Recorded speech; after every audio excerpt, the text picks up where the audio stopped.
Assalomu alaykum hammaga. Xudo xohlasa obyektimizda ishlarimiz nihoyalandi. Xo'p. Do'stlar, o'choq qurish bo'yicha, granit tosh kafel bo'yicha xizmatlar bo'lsa aloqaga chiqaverasizlar. Ustalar bor.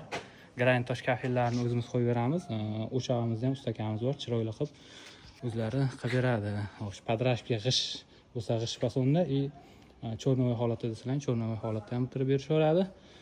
Bu yerda biz polnistiy ko'ksaroy tosh qo'yib berganmiz stollariga, choksiz. Butun holatda gazlarda atrofi ham o'tgan. Fart uyiga 60 ga 120 angren kafel ishlatganmiz. Qozonda atroflarini ham plotniy bir xilda tushadigan qilib, birga bir qilib ochilgan. Xudo xolasa, bu yerda gullarni ham keltirib qo'yilgan. Paskalariga ham e'tibor beramiz. Yuzasini bir xil holatda ochib berganmiz. Xudo xolasa, xizmatlar bo'lsa aytaverasizlar.